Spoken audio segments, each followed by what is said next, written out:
Okay. ಆಮೇಲೆ OCCC ಸಂಬಂಧಪಟ್ಟಂತೆ supreme court judgment ಇದ್ದದ್ದು ತಮಗೆಲ್ಲ ಗೊತ್ತಿತ್ತು.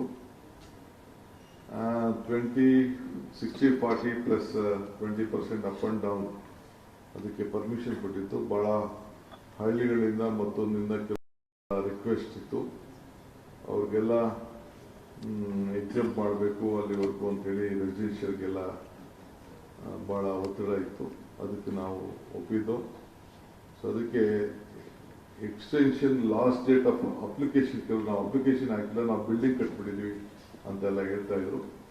ಅದಕ್ಕೆ ಯಾರು ಬಿಲ್ಡಿಂಗ್ ಕಟ್ಟಿದ್ದಾರೆ ಅದಕ್ಕೆ ಡೀಟೇಲ್ಸ್ ಕೊಟ್ಟು, ಬಿಲ್ಡಿಂಗ್ ಫೋಟೋಗ್ರಾಫ್ಸ್ ಕೊಟ್ಟು, ಎಲ್ಲ ದಾಖಲೆಗಳ ಸಮೇತ ಅವರ ಕೋಆರ್ಡಿನೇಟ್ಸ್ ಕೂಡ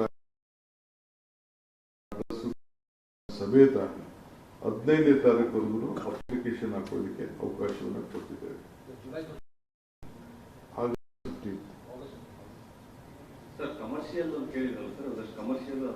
ರೆಸಿಡೆನ್ಷಿಯಲ್ ಬೇಡಿಕೆ ಬೇಕಾದಷ್ಟು ಈಗ ಸದ್ಯಕ್ಕೆ ನಾವು ತೀರ್ಮಾನ ಮಾಡೋದು